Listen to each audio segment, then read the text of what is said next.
Je m'appelle Maboula Soumaoro, je suis maîtresse de conférence à l'université de Tours. J'enseigne au sein du département d'anglais et je suis spécialiste de la diaspora noire africaine. Très bien. Alors, vous êtes donc à Dakar dans le cadre de ce symposium qui s'intitule « Le sens des lieux, déplacement, replacement et non-placement ». Quels sont les enjeux de cette thématique au jour d'aujourd'hui?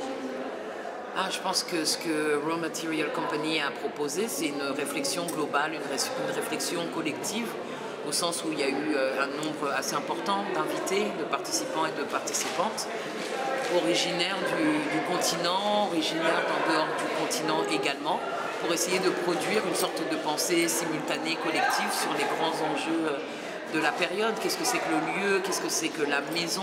Qu'est-ce que c'est que la dispersion? Qu'est-ce que c'est que la connexion? Qu'est-ce que c'est que les formes d'écologie?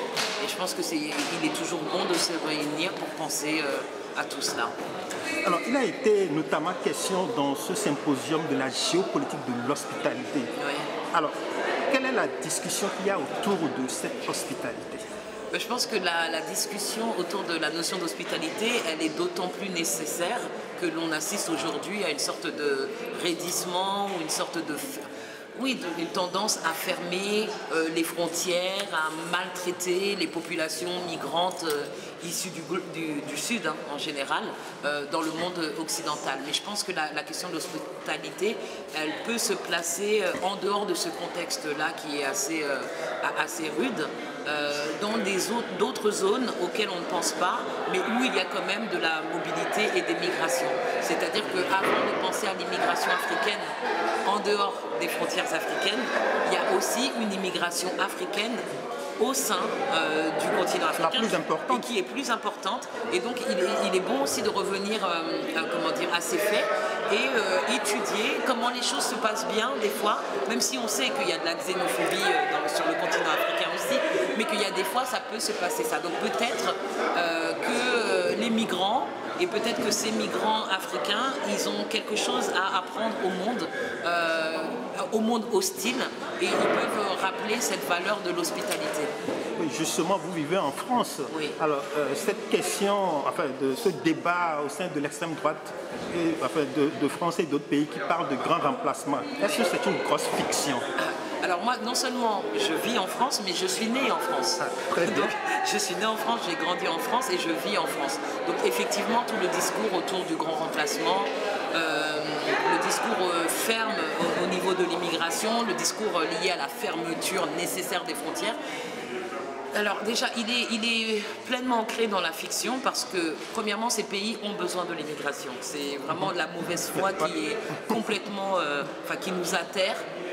Parce que le discours qui est élaboré et qui circule est un discours qui est complètement déconnecté de la réalité des faits. Donc premièrement, ces pays-là ont besoin, ces pays européens, ont besoin de migrants et de migrantes pour le renouvellement de la population, pour des raisons économiques. Angela Merkel nous l'a prouvé.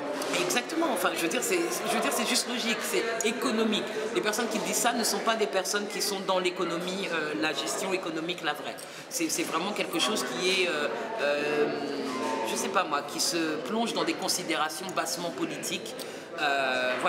Électorales, stratégiques, mais au niveau de l'économie, ce n'est pas possible. Au niveau du renouvellement de la population, au niveau du taux de fertilité des femmes européennes, l'Europe a besoin des populations migrantes. Et surtout, et ça relève un peu de l'arrogance peut-être européenne ou occidentale, il y a quand même tout un déni ou toute une ignorance ou une sorte d'amnésie articulée et organisée autour du rapport et des rapports historiques entre ces nations européennes et ces populations, notamment africaines, parce qu'il y a des migrations du monde entier, mais là on s'intéresse à l'Afrique, de ces populations africaines qui ont fait pour la plupart d'entre elles partie des empires coloniaux européens. Donc en fait le lien avec ce continent n'est pas un lien post-colonial qui aurait commencé à partir des années 60. Il y a quand même une relation, là je parle depuis Dakar au Sénégal, la France est arrivée à Saint-Louis dès le XVIIe siècle. Donc le Sénégal n'est pas du tout étranger, n'est pas du tout distant, n'est pas loin de la France hexagonale ou comment dire, ce n'est pas un point de détail dans l'histoire française. Alors, Maboula Soumaoro, l'immigration est un droit. Mais quand on voit toute l'énergie que les États africains déploient pour empêcher les jeunes de partir, parce que justement il y a le risque, le désert, la mer, est-ce que cela vous inspire? Alors, je ne sais Est-ce qu'ils ne sont pas en train de violer le droit Oui. de leurs compatriotes, même s'ils ont également le droit de les protéger? je ne sais pas si l'immigration est un droit pour commencer. Il y a un C'est droit. inscrit dans la Déclaration universelle des droits de l'homme. Ah d'accord. Alors, oui, alors c'est ça, là on arrive à la théorie et à la pratique. Parce que si l'immigration est un droit, pourquoi il y a tant de lois, comment dire, dans le monde entier, au-delà de l'Afrique, qui restreignent et qui limitent ce mouvement, cette mobilité des individus sur la base des nationalités, sur la base de l'appartenance à une région du monde. Donc il y a quand même un contrôle, même s'il y a un droit qui existe en théorie, on a quand même ce contrôle de l'immigration.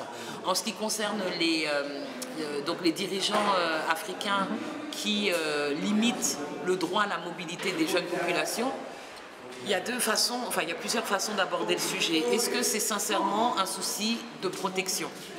Est-ce que c'est vraiment bien? Personne ne veut que nos jeunes meurent en mer ou meurent dans le désert ou soient maltraités dans tous les endroits du monde ou de l'Afrique ou de la planète avant d'arriver dans cet Eldorado que serait l'Europe. Hypothétique. Hein? Oui, hypothétique. Donc si c'est de la protection, comment la protection peut-elle fonctionner si on ne peut pas protéger quelqu'un qui ne veut pas être protégé? Donc si les jeunes veulent partir, ils veulent partir. Je pense que la question, et ça va être un peu pas assez pragmatique ou ça va être théorique, mais ce qui importe à mes yeux, c'est de changer les imaginaires. C'est de pouvoir persuader, convaincre, faire comprendre aux jeunes que l'avenir, le meilleur ne se trouve pas ailleurs. Mais pour cela, ça implique une prise de responsabilité des dirigeants. Il faut leur offrir des opportunités sur place. Il faut vraiment qu'ils trouvent leur place au sein des sociétés auxquelles ils appartiennent. Sinon, on ne pourra pas les retenir. On pourra pas. Donc c'est vraiment, on ne peut pas seulement adopter une position paternaliste en disant c'est pour votre bien et si on n'offre rien en retour.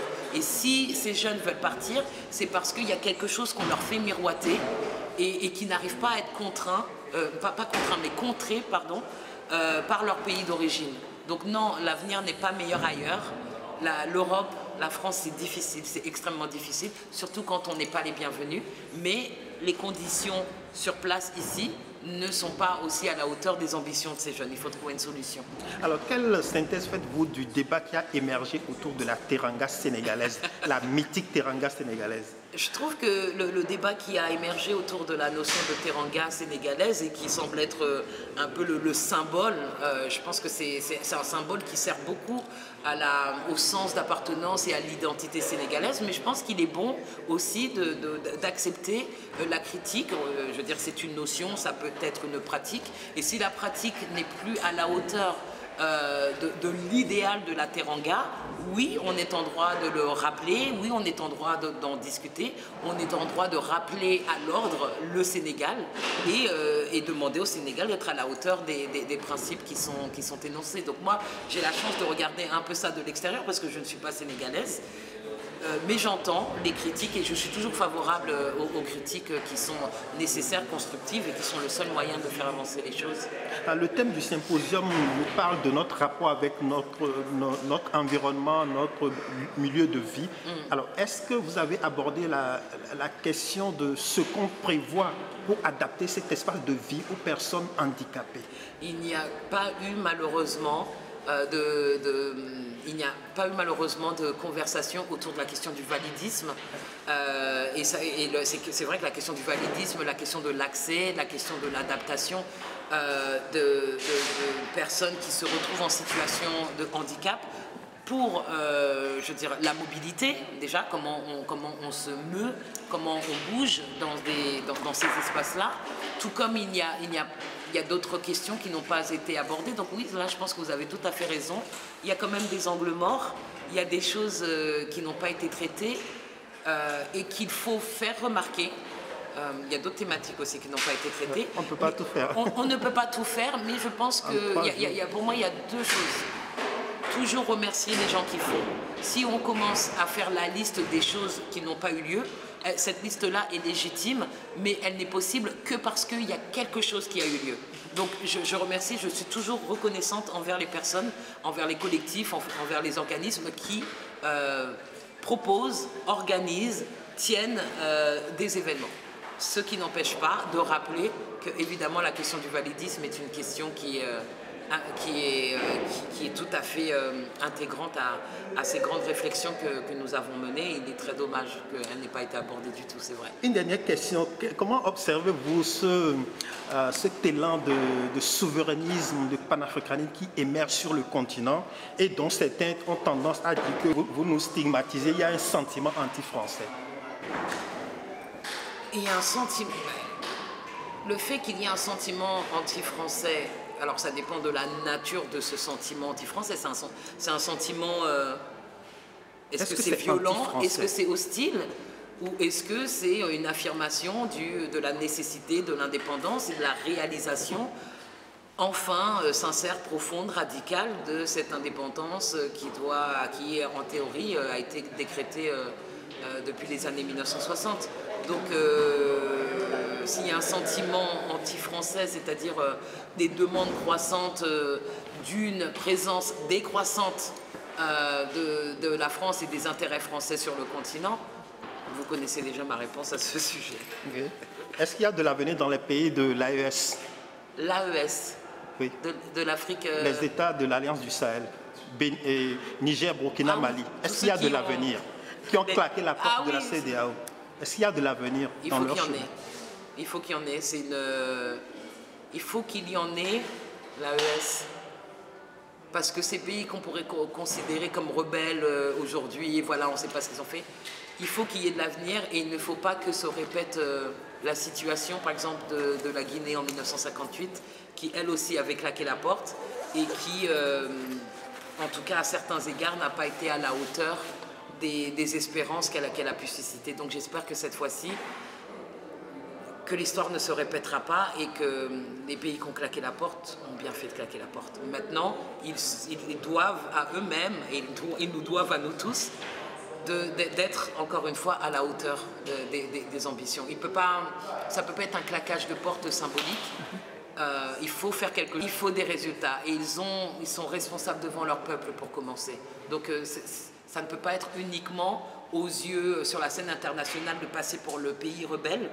Et pour le peuple, ce qui nous intéresse, c'est de savoir ce que les Burkinabés, ce que les Maliens, ce que les Nigériens ont à dire de ces régimes qui sont en place et est-ce qu'ils ont le souci du peuple au cœur. C'est tout ce qui m'intéresse. Mais claquer la porte à la France, c'est toujours normal, logique et c'est ce qu'on espère.